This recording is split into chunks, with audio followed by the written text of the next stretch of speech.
uize kintu kyegamba one buli fani wa Palaso ojja funa access in the terms oba mu budde bwa performance nga alaze mu show kuyimba wokka ogenda kufuna time eyo no ojja kujja ku stage nga ayimba yekuba ekifaananyi bwana listen to me ate Palaso agaye Palaso nga ye ku brand ye bwana agana kandi oliweza tubalabye abayimbi bangi okusala ku brand gye balina olumala okuyimba even by law Palaso ne batikiriza Dubai tekiriza mtu nagenda ku stage nga kuliko artist aliko ande oliweza ekintu kimu Palaso goliko tomanyi program ye nkubuli amateeka oliweza nchi gwa tusabidde permit eri yekiriza abantu kujja ku ane mbuza kibuuzo gonyigiza amateeka gwa tusabidde permit eri yo permit ekiriza abafani kujja ku stage simanga abantu bajje ku stage ekyo kiveewo oliweza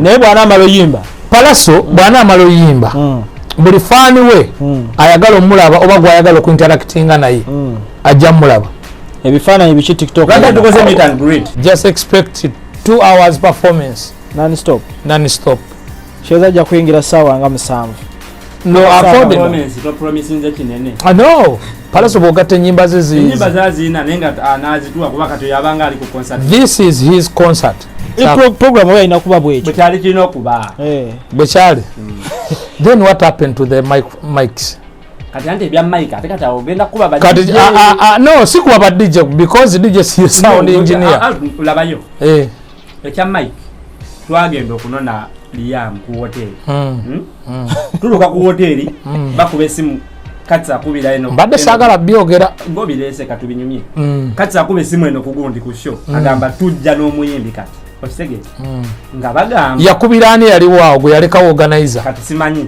ekyo ngenda kozesa simanyi ko yakubira naye omuntu gwe yogera naye yamugamba Mike atezwede mwamanda naye ate kubanga nze we nayogera ne DJ Henry Liam agenda okola sound check zali mu bwana gali era yakwesa Mike ze zimwezo tugenda okutuka okudda ngate Mike teri mu bwana tugambe babujjamu nti naawe gwali n'omuyimbi wo oyanguira omuleta Neladi official nino omwala gwe nalabye Neladi tumo premiering bamuyitani waddala kusa leero olweggulo tuli wa DJ Waswa tu premiering Neladi official leero Sunday and Story run okay mpozi nja kujja jangu mubadde mungasa yo be okay nja kujja byaliko gulemeza tugenda bane meza kicho yagalo yisa vibes yujisebo njojjako ojira ku county ya Vibes UG is the channel. Welcome back to Vibes UG, your number one channel in UAE. Saloon Talk is the show. Locks by Derek. Tujja mu saloon yo musajja ono Derek na tusiba enviri zino zemulaba ezenjawulo abantu zebalina. The last person gwe yasemba okusiba ndoza ya Lilian Voice. Nze gwazeeko okusiba ekyo kiraga omusajja waddala. Tekikwewaanisa. Waddala musajja wa maani. So Locks by Derek asiba all types of hairstyle. Oyagala enviri za kinky, oyagala human peace, zona azisiba. Enamba ye ajja kuba agisoma mu maaso awo. We are powered by Speed Express Tours and Travel for all your visa tickets and tourism around Dubai. Tuli powered also by omukyala gwe bayita Nash Grow, omukyala akyasinza okutunda ebizigo mu UAE, Uganda, worldwide and world over. Kimwa wakana naye ate nga oyo Nash waddala. So oyina mugaba kulemeddeko Nashigula mukula takola kutunda bizigo byokka byerusa. Oyina mugaba oyagala kuwanvu kateka timu. So yonna Nasha bidako asala n'olubu. Awanvu obuwanvu si buli obulala yes abikola ayina eddagala wanvuya okuwanvuya omuntu byolanga tobyekakasa ate ogambye mbu bwe yagamba nti awanvuya era n'abantu abawanvuwa bavaayo ne bakakasa nti lwaki temubaleetako wano bajja kujja ojja bbala so alina gwe yawanvuya avaayo n'akakasa bagiyise Saloon Talk Kalakata sasi kunyama Saloon Talk sasi kunyama where we future Kim najja nakola round up of what happened within a month. Now there are so many things that are happening tulabyenga Kim okumulinda omwezi we gunaggwerako kijja kubeera wala tusalawo tumulete a bit earlier tugayegayemu ku nsonga is going around the town mu industry entertainment mu bulamu obwa bulijjo abantu bayitamu wane Dubai so among the few bye tugenda okuba nga twogerako naye kyenjagala tusoke tutandikireko Kim bali njagala tutandikire ku bivulu ebibaddewo njagala tusokere ku Charlie Yam then tugende ku upcoming bets amaze bali okutegeka so Charlie Yam what's you say about it wanyumirwa nakula soko sirike ate nsirike ki wanyumirwa nzo kuba nali nsinikanga goloza mbona yayita yasikana Eliamu namuwa akafumito kamera za yali anonyanze goza aliwa mumuzanyi Eliamu yanonya gwe ndi star Eliamu yanonya gwe star bro first and foremost nja kwebaza mwe n'abalabi ba Vibes Uganda bana Uganda mwena okutwaliza awamu ntwalina okusaasira kwange eri bana Uganda bonna ekikangabwa kye twafunye olunaku lw'eggulo nti kitalo nnyo kitalo ddala inna lillahi wa inna ilaihi rajiun nsaasire n'abo bonna abakoseddwa abali mu bisago Allah abasuuse asobole obbataasa mpozi n'ekirala kyenjosembayo ku nsonga y'ewaka namwe mubeere beegendereza nnyo muleke kubeerawo nga mwasaamira nnyo olw'ekintu kye mulabye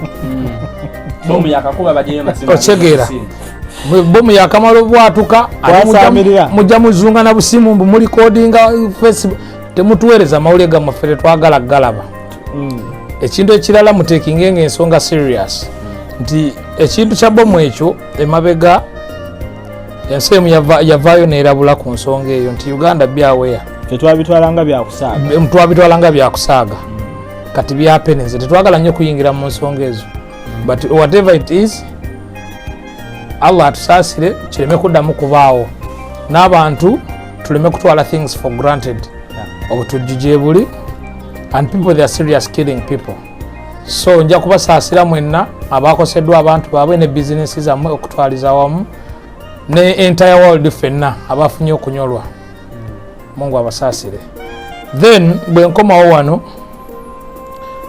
nja kusooka nebaze muganda wange Isaac okunzikiriza nenkomawo for the second round tugenda banga naye whatever ekyetaagisa I will bust ekiteetaagisa ekyo tukumanyi nebaze Katsi promoter yasobola okuyimirirawo n'alaga embavu young entrepreneur towanika nnyo ate naawe young entrepreneur naye omwana yalaga amaanyi mwana mupya mu kintu kino n'ategeka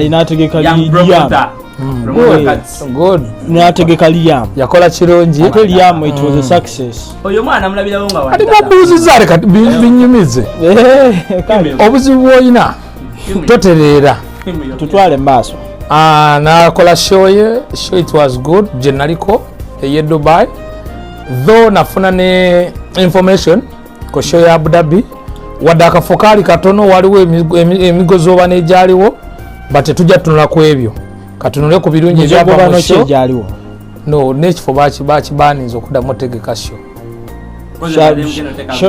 wenadengero wetubali tukoteeka ya palaso batwagijjewo sijja kuddamu abantu bayitira obungi kuliyamba balwana baali bangi yes balwana ya kati ekifo kitwala abantu 8 ate bayitirira obungi baba so ekintu katwala ebirungi ebyaliwo Isaac kirungi nnyo nti I give you tick mukutegeka no it was a good timing yes no like agamba kya good timing being that it was his first time of organizing a event olowooza omugejingo otya yakola atya no is good kubanga kati saawe yava mweri najja mu liigi z'abanene kubanga bwe ngamba liigi z'abanene waliwo abadde bamanyikiddwa abategeka ebivulu so he decided to penetrate najja ku deskawo kati right now yalina akati kuba concert yasembyeyo mpozi kati akati kagamugibwako naye nga akati kati kagenze wa palaso big event ngatano malonywamu waneeno kyamaliriza bannaye obudde bwange yategese palaso naye omulaba yewaga ennyo yategese Palaso. So we are yet to see. We are the official advertisers of that show. So ekyo sooka olinde nkyebaza abantu bange nkyabo tulina ba sponsor Isaac, much respect, love and respect brother. Thanks for the love, thanks for the support. Nja kubeererawo whatever it is, ogwo omutima gukuume tusigale nga tuli ba brotherhood, tusobole okuba nti it is our time blood. Yeah, ekyo ntikikube. Share it was successful show. Nothing I can comment a lot, but buli kimu kyali on point. Teri no, not only nti buli kimu kyali on point, but sagadde tutunuulire negative side. Nga lwaki tugitunula? No, reason being kuba bwe tutunuulira labayo bwofuna chance ngeno noyogera ku negativity yaliwo bekibi kyewalaba ne kati atereza kati saawa eno bwemba ngamba nti okwogera mbulire ekibi ekyaliwo. Last time actually kati tubadde tuwogera about kuva ku show ya Abu Dhabi, the problem what was it. Anyway, basically kyenyinza okusinga okwogera ku show ya Liam, most of the problem came not from the promoter but from the management of Liam. Baina okwetereza nti all of them they are fighting for the power. I know it and I have the evidence. Buli muntu alwanirira kulaga nti ye manager w'omuyimbi yategerera omuyimbi yeki. Nti kyatuka okuba nti ku show ya Dubai tebatwa program ntuufu.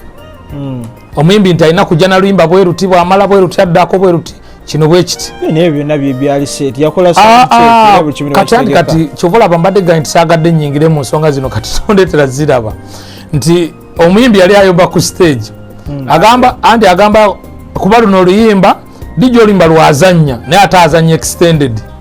Omuyimbi atandise okuyimba oluyimba terunajja osegeera kati adize nali ndi mu show ndaba oba show wagirabira ku page wagiraba Isaac yanduza mu VIP nali mu VIP sebo kati promote kombera mu VIP oba naye wali ononya bifaananyi wali abantu bagamba amazima aleka kuwanda taga gwali ozigaba somoleke tiketi y'olunaana yali etuluzaawo era lwakuba Palaso gwamutegese naye sandi kuziza mu VIP. Kati kyogawe nfunira gatisezi kati kyogamba luli olunaana sure. Then ekirala simanyi what was the problem. Omuyimbi yatandika okuyimba nga ettaala ku stage tezaaka. Ettaala kizotegeeza ezaaka eza stage nga bwolaba zino zetulimu yatandikira mu nzikiza later around ettaala ne bazisaka program oyo alina kuba bwekyo bwekyali kirina okuba bwekyali. Then what happened to the mics?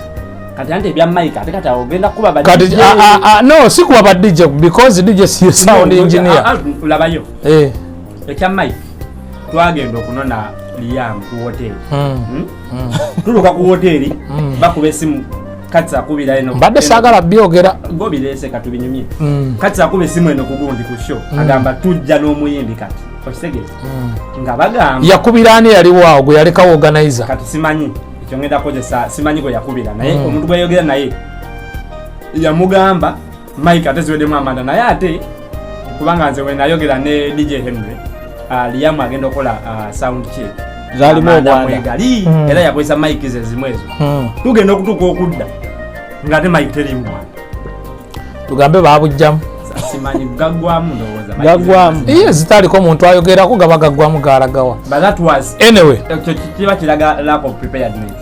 So Isaac muganda wange nti for the next time ku muyimbi nga bwolaba nti Jose Chameleone Bebe Cool actually ne Palaso yennyini nendoza kati mwenga mwabaleeta Palaso ndoza mulabye ekyokuyiga mwaki mwizeemu Brad guno sigwe omuntu ogusooka otegeka ebivulu kino si ekivulu ekisoose maybe to you oba to people of the Dubai eno ye face yange omuntu ogusooka okulaba nti nina ekivulu kyendi part of but this is not my first time I've been organizing concerts tebasubirayo nsobi ngezo teri siebera 100% successful neza Steve Jean kubaako mistake waliwo ebintu ebimu byogezaako okwewala nti kati Palaso nkimanyi ayagala sound ng'emala ayagala microphone ng'oyogera bulungi loud and clear okitegeera nti so olina omanya nti monitor ku stage zimu feed bulungi nnyo microphone ekola bulungi okitegeera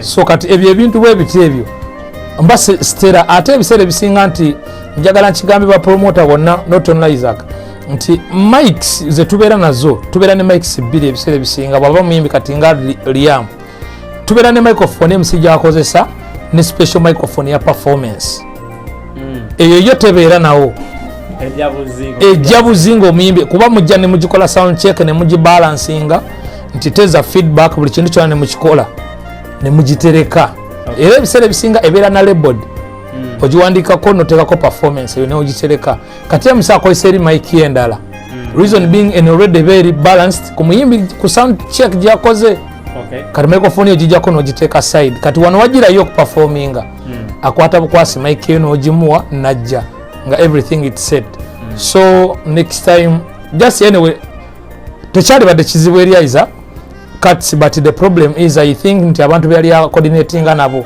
bali tebalina that experience ya bivulu but for him he did his part share nungi omimbi atukira in time yali bulungi atambula bulungi abantu bajula they come special thanks to Vibes UG without you guys Samula by the way before to talk to you yes kansoke ngambe mwena abeyita ba blogger be Dubai I won't mention anyone but for today sigenda mentioninga muntu soko koleka disclaimer kino byenjogera mbyogera nganze Kim inze siri mu management ya Vibes UG but mbyogera nganze Kim I work with Multimind events tours and travel bile bintu kambi bagambe nzo bate mudamu kunchaza ku channel zamwe I don't care but mwejemwe ekintu kyokwefuula basita abakabi event eno bwebeze mu Dubai nti batulina ekivulu kyetuze mu Dubai you need these people bonna bajje you come laba show omuntu yagitegese communicate with someone nti ani yategese sheyo mukubire simu mugana wange tukoze tya okitegeera tekyetaagisanze nti ate male kunoonya mwejjeemu olwo olunkulu oba sanga tebabaawo nga bali ku duty no whatever it oli ku duty kati omulimu goki anti kati abamu kino ekyokublogi nga bakikolanga gundi kati tebatukooya kola bintu byodda gyoli kola waakawo muteekeyo batojja nogamba nti okola kintu kiri in general in public mumutunuulye do like him mwankubidde simu you ask me about Palaso netukola schedule netufuna meeting netutuula ne management nga bwe twaorganizinze show netukanya buli kimu for the love and support of Ugandan music and Ugandans in diaspora nemukiriza nemusalawo okutandika okulanga show why other people they are not coming in this so no kino kintu ekibeerako gundi shoterangaRDM buli muntu ajje but chenjagala ekintu kiri ekintu kimu because mwena you people you need this content okitegeera kuba naawe kenyini gwali eyo alina YouTube channel yo bwokyaza Palaso najja ku channel yo ofuna views ez'abafaani ba Palaso ne bategeera channel yo naawe oba oguddewo omukwano in between you and Palaso but bwogezaako ate okumwewala ne weeyongerayo you'll end up ng'okolima obuzaaka bwambwa bwamazzi sabe biki but lwakuba ye yeekumira okuba nti abeera mu limelight don't close yourself behind the curtain come in front n'ekirala ekibuuzo ekiri mu ddiiro ebivulunga bingi twakava katonda mujja ku kyabivulu ebingi ekivulu kya Palaso waliwo complain eziri okuyitamu abaana bagamba awo we mutegese tewaliwo security tugenda batwakava mu kivulu poliisi etukwate ensonga gyogerako ekibuuzo kiri ekintu kimu ansa gye naali badde mpa entuufu sigenda gyogera tangireke oba njogere mukambwe asiri sete yejjusa ojja gituganga tuvudde ku set ojja gituganga tuvudde ku set kati ensonga eri bweti kansooke ntangaaza awantu awo ekintu kyogamba nti wetwatadde show wabi yes fine emabega awo emyezi nga 4 emabega 5 wabaddewo fena teyatamanyi Banias building okitegera ebadde ebeerawo obuvuyo badde bubeera ku Banias building mbadde mubuwulira abantu poliisi tekwata abantu bava mu club ebadde etunuulira abantu bakola ki bava mu Banias building olutale entale zibadde wali ezo ez'aba Nigeria bakyabo kyovula bebadde ekwata abantu baawo tu awo abaana we bali ababeerawo banyinaffe abakolerawo poliisi tebakwata okitegera and club Souk it is not only club eri ku Sun and Sun club nyingi kuliko clubs nga 5 abantu bafulumwa mu monna tebabakwata since we open up eriyo omuntu wali owulidde nti bamukutte from there so gwomuntu yenna oli mugamba zalawo si kuzalawa ako katengo ayisawo kiki anoonya olaba Kim tetumuwabudde omuntu bwagamba nti tugenda kuba ne bwoba tolina byogera tegera polisi ya wano sinda lundi eringa yansi zaffe tesobola okujja random netandika okubakwata ebintu ate nga waliwo era ekibaddewo blood ensonga eri bweti sigamba nti byogera it is not a problem UAE ne bwoba oyina ebyogera hoddeeka nga kyakedde people that are here are spending a lot of years without even tebamye byagundi but eyo si ensonga enkulu ensonga enkulu eri ensonga emu jangu mushola abashoshe gwe fuluma Lukalo. Genda waka polisi nabe kwagaza ki oshegera gwe lwaki ojja ku show otuse ku show show ewedde ate onywedde omwenge oze bwero tulaze nga bwobadde Spain owogganira abantu that means polisi egenda kukwata kituufu ekyo oshegera but ekifo kiri fine kiri okay there is no any problem bate munda wanene munda wanene tukavale stage nungi lighting mulungi just not everything we are going to make sure at least 90% bani abategese show abategese show tuli banji abakulu emitwe emikulu tulina Multimind events tulina Ram events ne mu Uganda waffe Sham events Abu Dhabi nga bwe nagamba nti ye teyekkirira nyo olaba ekintu speed nga gira on board so mpozi ne sponsor waffe official sponsor Multimind Tours and Travel bakafulumu business za visa tickets bebakoze ku nteekateeka zonna ez'okulaba nti omukulu atuuka in time yeebaka bulungi atambula bulungi aperforminga bulungi it is Multimind Tours and Travels Ram events so of course mumanyi kyakola of course he's going to be the man behind the decks yagenda okubeerayo at this time expect some new things ebitabaddewo in the performance of Dubai and the artist himself oyo mumanyi Asabula just expect 2 hours performance non-stop sheza ajja kuyingira ssaawa nga 7 no palaso bwogatta ennyimba ze this is his concert and this is his first big concert in Dubai. No problem, I'll come back here to testify. Yes, bino ebintu records. No problem. Tugenda kujja tunoonya nsobi. Yes, tekina buzibu. Tunoonya nsobi. The good thing palasa akuba buyimba busatu adduke. Owulire embirige n'abeera. That means obuzibu bujja kuba kufa ku bategesi. Tubalinze. Nenga abantu mubawe ekintu kyemuyasiriza. Of course just not Palaso egenda kubaira non-stop entertainment and the DJ is going to be DJ Ram. Tickets just sente ntono ordinary dirham 15 and VIP just 300 dirhams. Je mitwala 3. Ate ntubala bitwala 3 tukosa shillings. In every money you have. Nochi maibo chogera mu mitwala 3 laba sente nyingi. Si nyingi. Nedda bogamba nti dirham 3.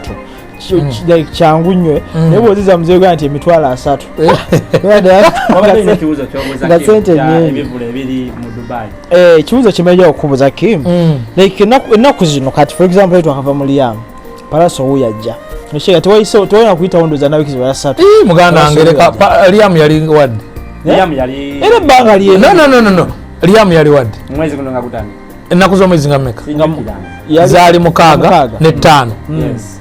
palasa janga era nga 3 ne 5 that means a distance of 1 month. Anti kati ebivule yes. ebitakao. No.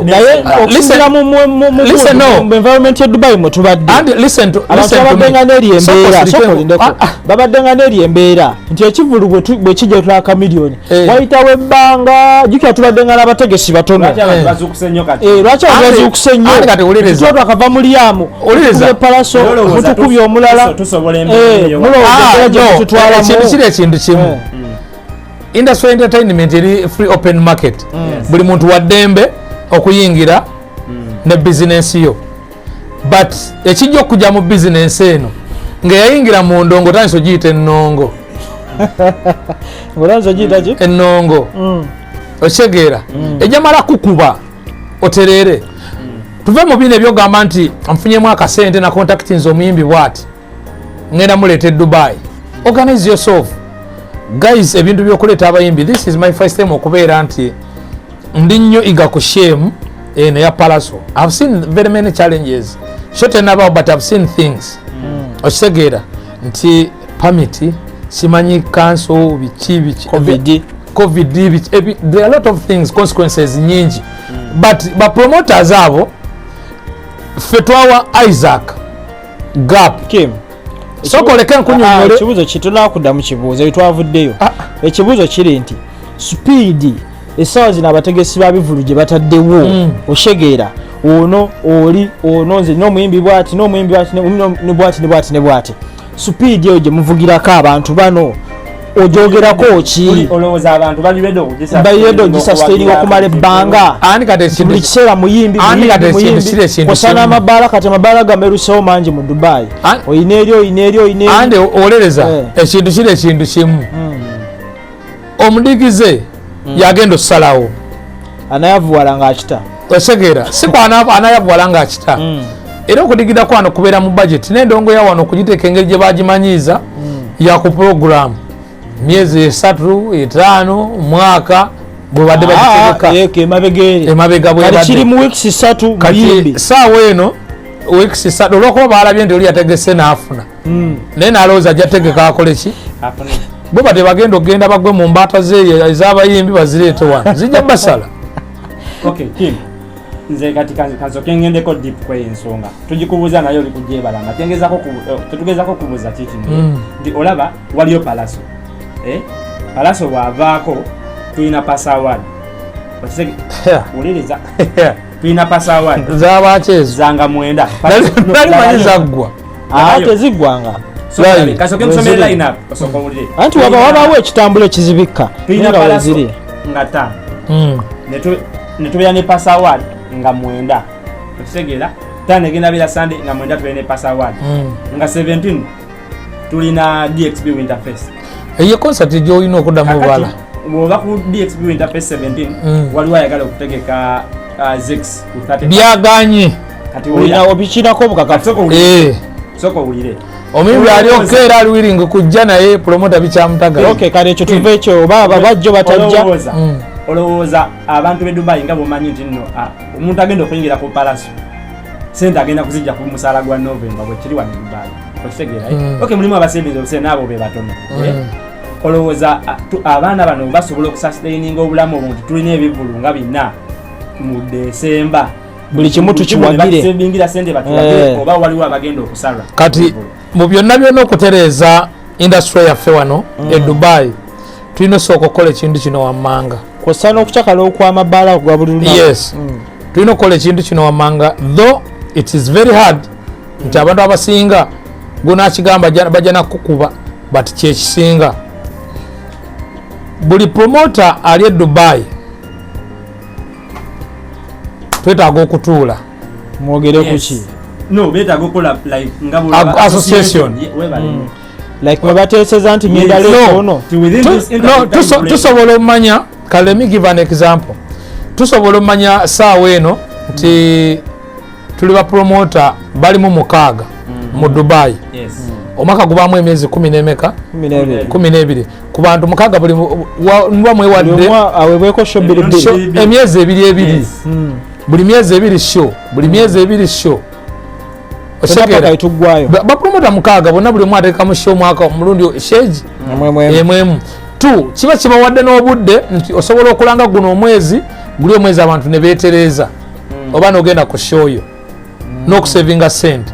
Ekintu ekyokubiri kiyamba how nti kyamaze olaba ne Dubai nti mulimu abantu abajja mu kivulo olw'omuntu not muyimbi but ne bajja nti bazze lwa vibes oshegera kati singa mubanga muliba mwena muli mu association yemu nemanya nti share yo ya vibes fena tumulangire kankunga abantu bagende vibes afune next time ku share yange naye agenda kola ekintu kyekimu bajje mu share yange next time tukole ekintu kyekimu tujje mu Yarigan ekyo kijja kuyamba singa tuba tutudde awantu watya wamu nekino kyoli mugamba ekyamabaala it is good amabaala okumerukawo nga mangi reason being lwaki nakyagadde nti bwetunuulira basically amabaala g'abannayuganda it is focusing nti abannayuganda abamu abasinga bafunye emirimu batya ku mabaala ago nti bawaitress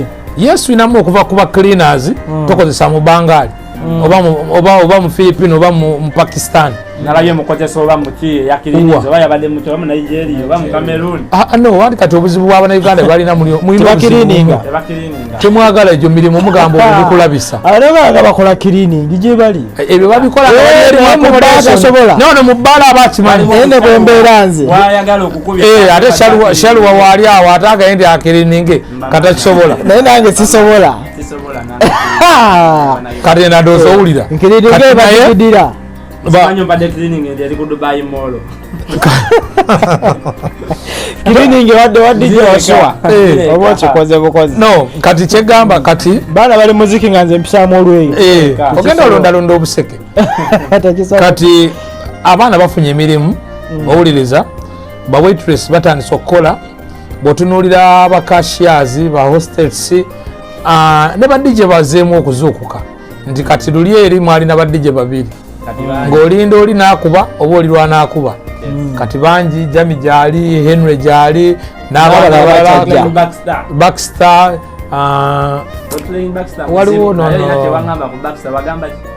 oyo just andi mmuteeka behind the scene emboozi tugireke so waliwo ne Jono Ballet Chris Ballet naye waali okitegeera so bonna oli badde tebazannya naye wooli nga teweeyogerako nali tayari naye wooli osobola okuba ekikadde ekikyo nze era music wayi gwenzanya classic music so if I play classic music audience yano temwagala ate nze nganze gwe mpula gwenjagala so nti abantu abo bonna bazzeemu bafunye emirimu okitegeera nze nganze ku side yange kinsanyusa two in the terms of entertainment Bannayuganda fen actually in Africa if you go nokola research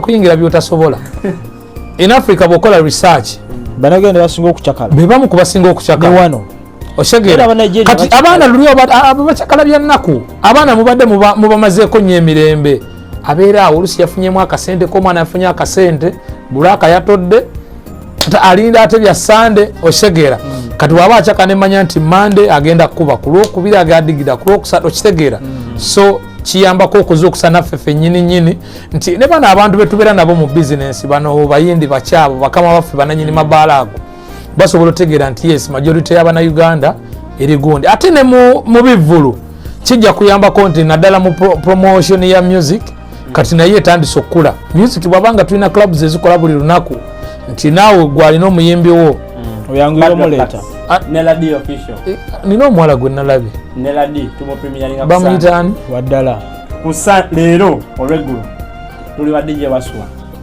tu premieringa Neladi official leero Sunday and show run okay mpozi nja kujja byangu mubadde mungasa yobe okay nja kujja byaliko gule meza tugenda bani meza kikyo yagalo yisa vibes yo gisebo njojjako ojira ku county yako tebinza kutabana meza tuline meza yakuleta mama abaana namutekako byakunywa namulabire mama watutereka ebyokunywa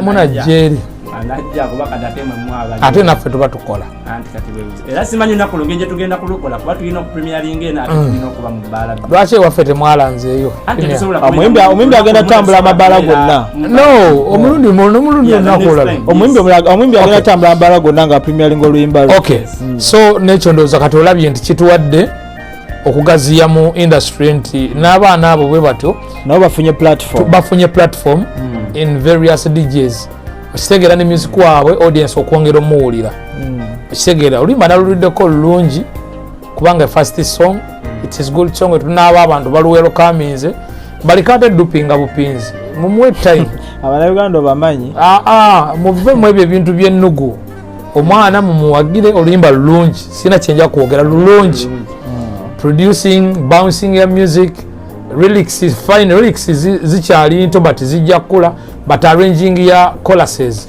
it was good so oluyimba lulungi muluwe time so ndowooza kwekyo kyamabala okuba amangi it is not a case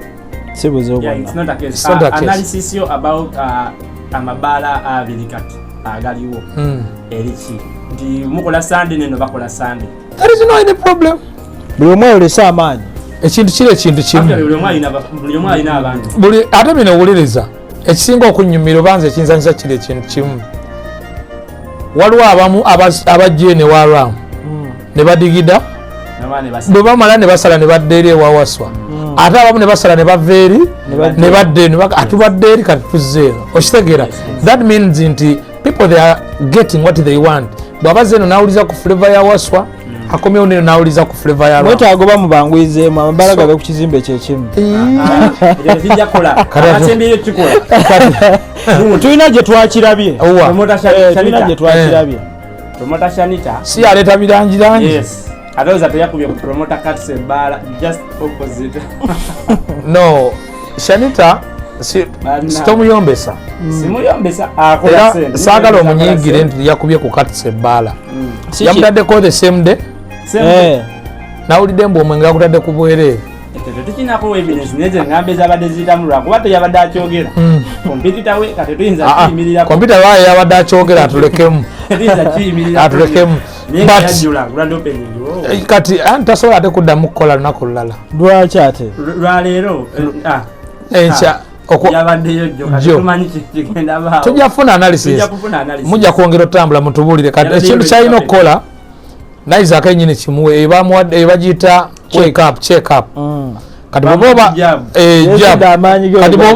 obadde abantu obazanyisa muganda wange just not kati this time there is someone has knocked your door tomuwadde kati kyoyogerako twabadde ku around the town nga tugeyamu ne Regan netugamba promoter Katse kuba abantu abo baali aba babiri something must have happened ono okunyiiga okumuteekako ebbaala ozanga ayagala kumulaga maanyi okitegeera amaanyi gaalabise mu grand opening yaliwo Saturday eri kakati Isaac awetereza Katse alina okwetereza ne Shanita kubanga Katse alina ebbaala enene which is Legends Bar okitegeera kandi ntono ate Shanita kirabisa alina abantu kati balina okutuula ku table ne Katse alina abantu just because eri awo grand opening Shanita noonya akunonye mukoleki noonya mukoleki ezo entalo tuzimalewo obatuuze mwogere no kati bwe tuba Legends erisatwa right zonna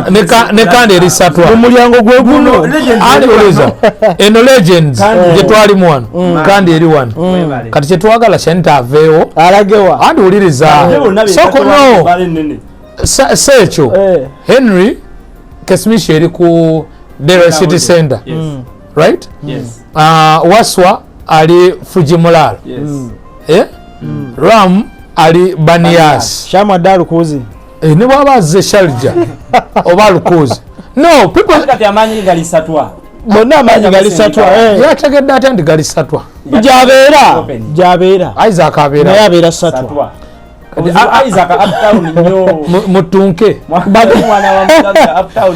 babbinkane mutunke abawagizi musalewo gye munagenda endongo wewoomera woobosagenda ate nedda ate by the way nekyokuba nti amabaala gali wamu si musango buli omu aleete concept look at Centenary Park mwalingamu amabaala nga 10 makumi ago ani ngomanya service nafu kati buli muntu yatereze service abaida bote muvao tebavao musigaleo nze ndowooza abantu abo ngona uli ochanga naye nkutaddeko ebbala jangu onzije jangu no problem kale ate kizimbe kyaffe service ifirina era etumanya ndi competitors nga tubagamulekera okweranga akawungezi ebbala ly'abayindi eriyawo libeeramu ekimansulo no tubambi nedda ate nga twetwagala kujja kwatayo no mujje mukwatire bati tewabeera bimansulo sibirabangako Dubai bwebiri mujje muntwale bwebiri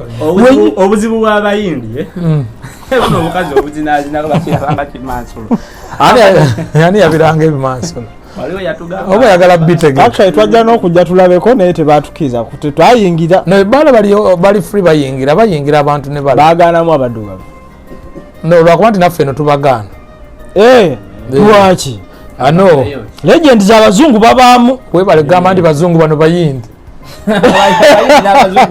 ati fena tubayita abazungu kuba beeri omupakistani omubangladesh kufe obutamanya tebukugisaako kuba Uganda yabayita abazungu aliwa nze nange mbayita abazungu oyo omubangali si muzungu omubangali muzungu kiwa mubangali ze black ngonywedde nnyo kabazuka by the way ladies and gentlemen bakayita bazuka energy drink kana akantu kalungi if you take the thing nga obadde okooye naddala nti naddala mu abaana abali eyo ova ku mulimu okooye bazuka plus kanywe ka bazuka tebakaseera bakatunda dira mu ttaano okooye mu nsomo ebyo mulimu okukola mu byonna bano bankumakamu ne bazikira era just take bazuka tokipise nnyo nini bazuka goza Leticia tukole naye ate energy drink bagamba abamutaba mulungi no it depends ku ingredients bataddemu eziri omuza ddala okitegeera kati muno bw'oba otunuulira no mulimu protein okitegeera mulimu sugar taurine caffeine wuno mutono alimu kati bitegeera bintu twasoma singa badde carbohydrates aliyo naye gwe obijjawa kyogamba no zooming abantu balabe tomanyi singa badde mu Luganda singa obiraba nolokuba biri mu lusango ayegeje biri mu lusango tosobola biraba si byebiriko soma ebiriko tosobola kyogera awo bireke mukagule it's a good drink omukyala ateekateeka ensonga zino sijja gamba but Shambids whenever you need bazuka akola delivery around delivery. She's an influencer for Bazuka. She's an ambassador. Ne DJ Ram na ambassador wa Bazuka. Neda sebo. No. Sina ndagano na Bazuka. Ngamutunda Bazuka. Wewe bali kitegeera nti ate bala. Ate ino tunda ebyo kunya babire. Bwebi bamukitegeza nti Ram tetuna signing twala ziyingire empitirivu tetuna signing ku ndagano ya Bazuka ne Ram. No.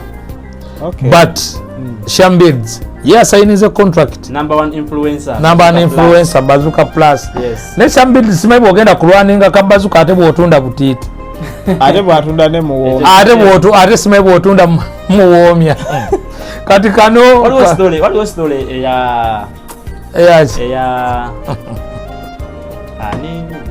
eya Micho. Mwajiulide ku waliwo mwana amusabula. Oyo akuba. Lwaki Micho omulele ku Shambids? Yogera. No. Najiulide tebikola nnyo makulu. Micho kitole lwaki mugiwa obudde. By the way Garcia mwerero oyo. Kiba tumalira budde. Naye ng'ekintu kiri ekintu kimu. Byaddala oba. Whoever opens this cat. Yes. Should be ready. Expect two things. Okulwala oba olubuto. Either you go with nkumunye oba omwana oba okuvaawo ng'okkuse. Kati ebintu byammwe mwabikola muli babiri nga muli eyo kati atandise okuva ese ne mujja mutwasamira musinika ebinnyo otunyonyola nga bwe yakkola olubuto n'akusuulawo. But how true is that story? Andi kati ye yabyetugambye. Ani omuwala yabagambye oba oli bakwoli w'ebisaati naawe Garcia.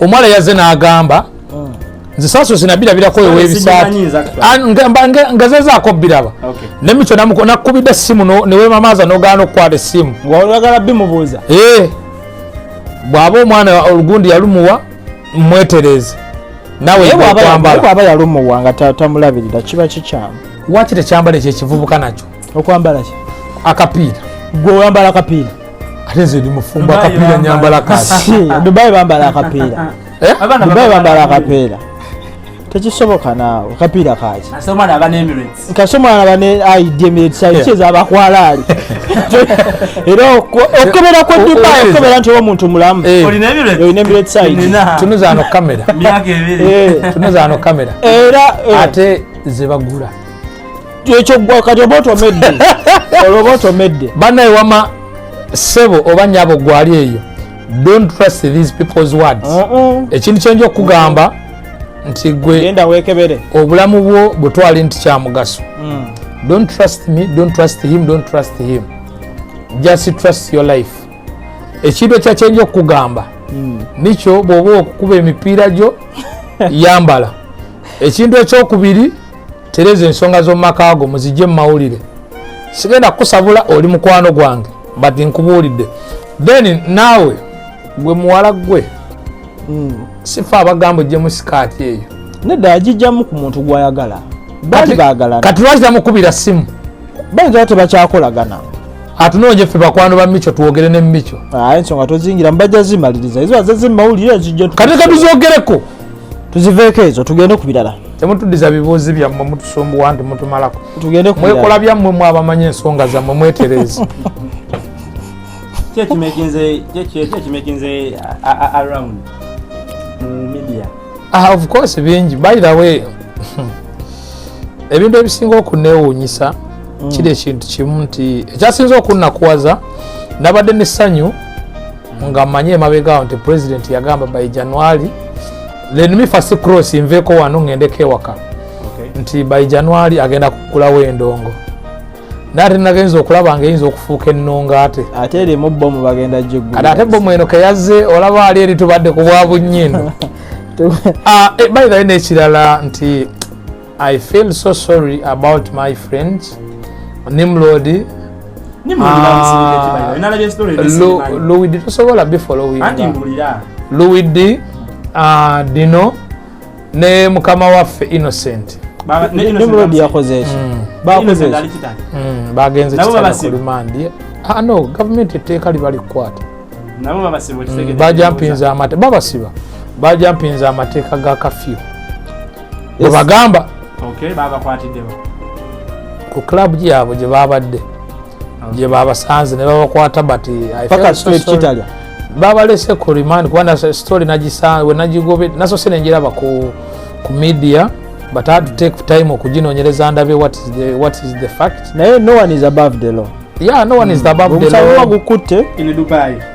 But chenyizo bagamba in Dubai. I feel so sorry for them. My brothers, I know where they is. It is not good. People, they are missing you. You are missing your beds. But mujavayo, not only you people nti mwabaliyo mweka. Others je bali. But mwena tubasabire muveyo. But mugezeko okufollowinga amateeka kubanga procedures za Uganda these days muganda ange byakalubyemu. Kim. Yes please. Kakati waona ekibuzo kyakyenja okubuuza. Oshegeera. Kikyo oba ky'abantu. Ekibuzo kikyo ky'abantu. N'abantu kennyini bakibuuza. Nenge saazo bakyebuuza tebakibuuza bakibuuzizaawa. Bakibuuze era. Bakiyina mu ndowooza zaabwe. Kale kyekyaliwo. Yes. Yambu yajja. You know, he was a free person. Twamulaba abaana bamukoze nabo bu challenge ku TikTok. Almost ndoza buli mwana mu Dubai alina ekifaananyi kyali Yamu. Oshegera Abu Dhabi wa biki Yamu n'amala ne wano ndoza amala wena kubanga 3 banga 4. Ngakolazi. Of course nganyumirwa. Oshegera ekintu ekyo nti abaana balina access ku Yamu each and every day. Oshegera nega jukira Palaso superstar okusinga kwani kuliyamu nerinnya ddene Saka free boss bonna basita naye waliwo asinga kolo. Yes, waliwo asinga okiriza. So ne kuguno omulundi bwe tugenda okukiraba ku Palaso tinaye agenda kuba ne free access ku bantu bano bakim No, let me give you wabana mugenda basende teri bifana nzikiriza ensonga eno ngenda gitemamu in 4 ways. Bano bakimu ero genda kumulaba ku luwombo mulabe ne mukalu gundi bebamulese we are going to quote you by evidence. Yes, uize ekintu kyegamba.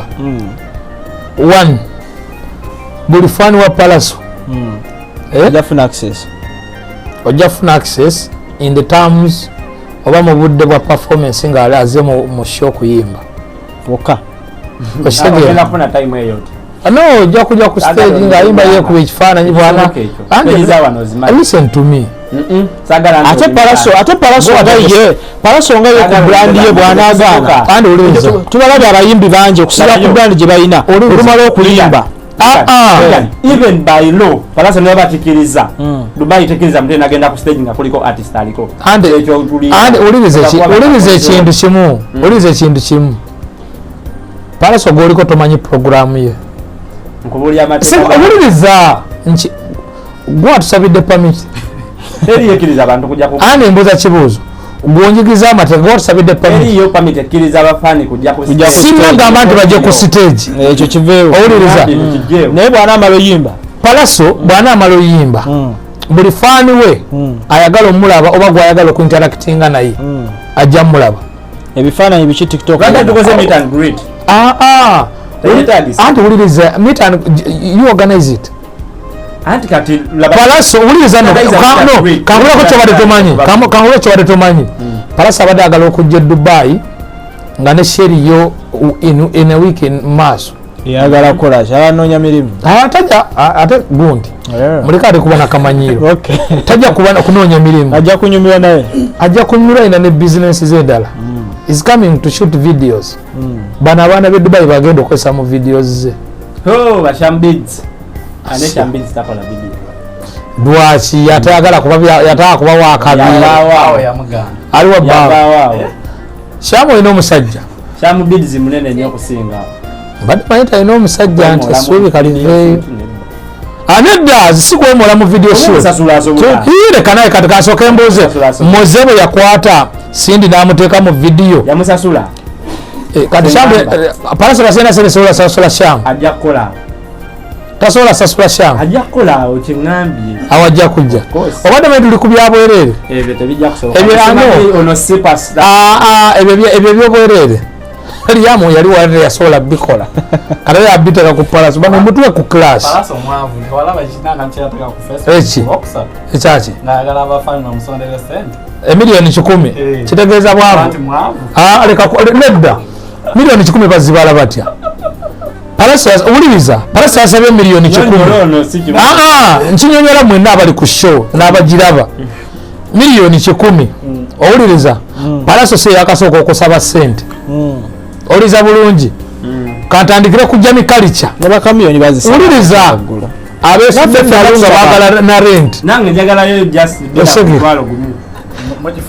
kati Palaso emotoka ye fena twakiraba URA yagikwata Range Rover yes yetaaga miliyoni 10 era gwe fani we sente mwene bobo ina nusu 10 musindikire ziwate soko ove mu byoyisaawo obulango tokayisaawo agenda kuyimba ate nagenda kujyayo 10 nazo zina kyezigattako Davido yasabye biliyoni namba ziri miliyoni 7 ezeewaabwe oshegeera naye agala kujjayo Rolls Royce ku port oshegeera teri atasaba sente kusaba sente Dubai police yakwata emmotoka yange erya luwiri nange njagala jijjayo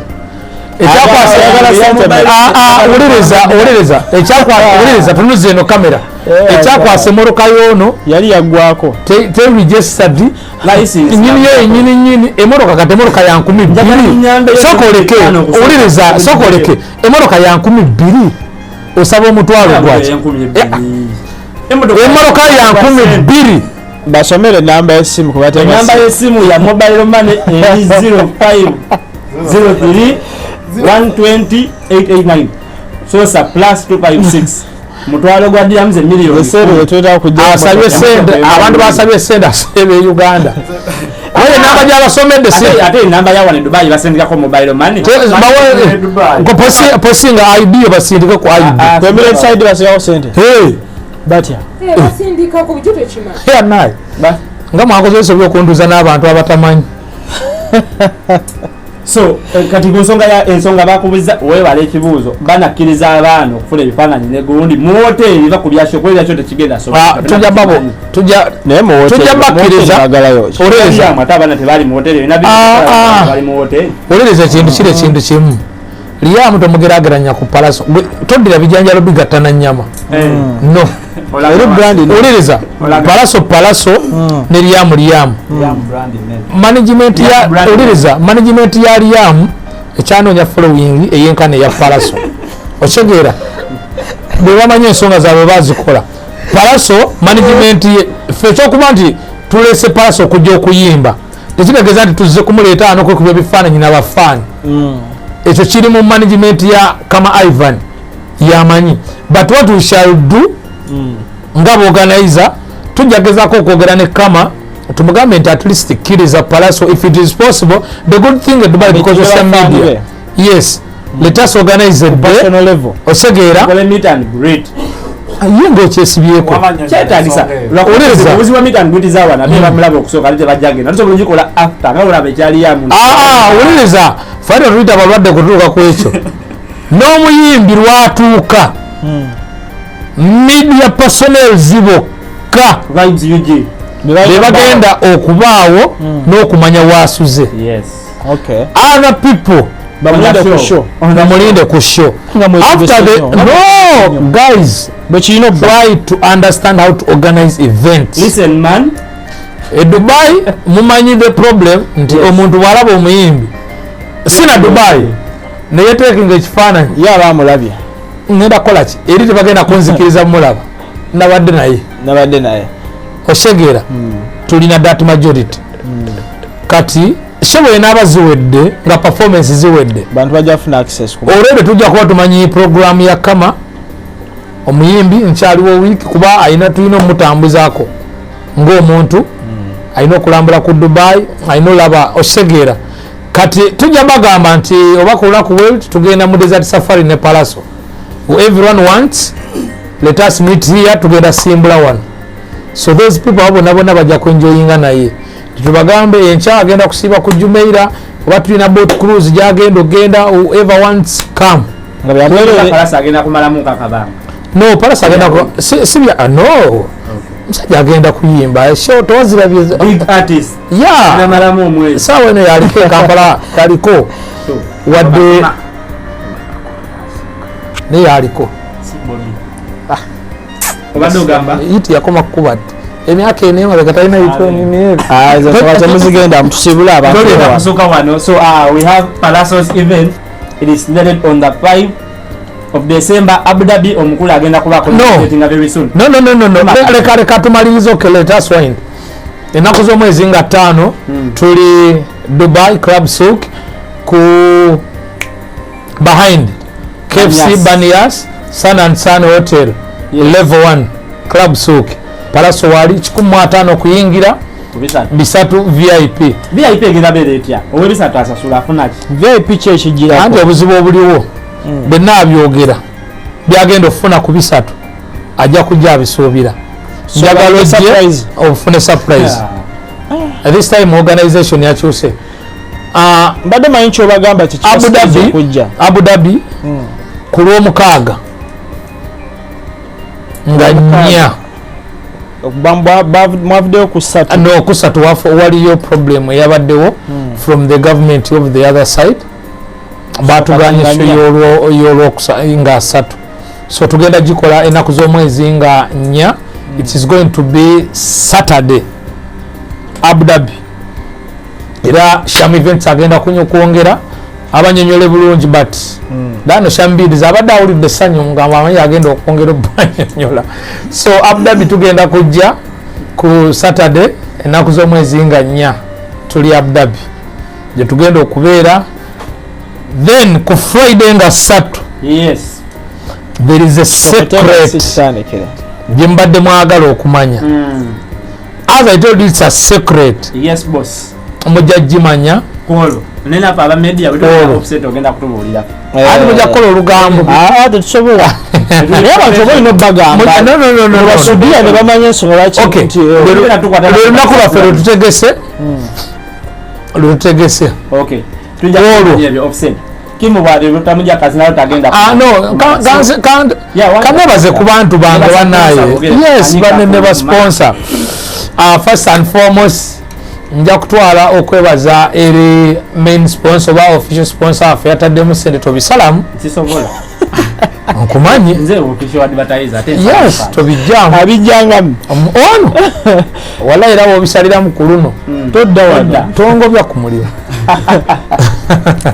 nja kwebaza sponsor waffe yataddemu sente official sponsor Multimind Tours and Tourist Travel LLC tusangibwawo Deira Banias webale kusaamu sente omukulu Kenneth bataddemu sente mpozi nebaze ne ba organizers okuli Ram Events ekulirwa DJ Ram and the team nebaze Sham Events webale nnyo mpozi ne Multimind Events nga nze kama kwogera ate vibes ngatojera sirika njogera nebaze ne baganda bange mwenna aba media zezenjawulo abakuliddwa Vibes UG thanks so much. Nelly, you did a good job. Vibes, you did a good job. Zach Meyer, Regan, you did a good job. Berke Plo, you did a good job. Yawe day gobaga chenze kudde mabega tesobola kudda mabega so okuyingira 15 kubisa tu Dubai Abu Dhabi tujja enaku z'omwezi nganya it's going to be Saturday just expect hotter than fire this time. Okay, so ebya Palaso byonna byogedde bwe tuna addingako anything tugenda kuba tunona bononyi tulina Pasa Awards. They are going to be there on Saturday nga mwenda, that is the next week nga tumaliriza Palaso.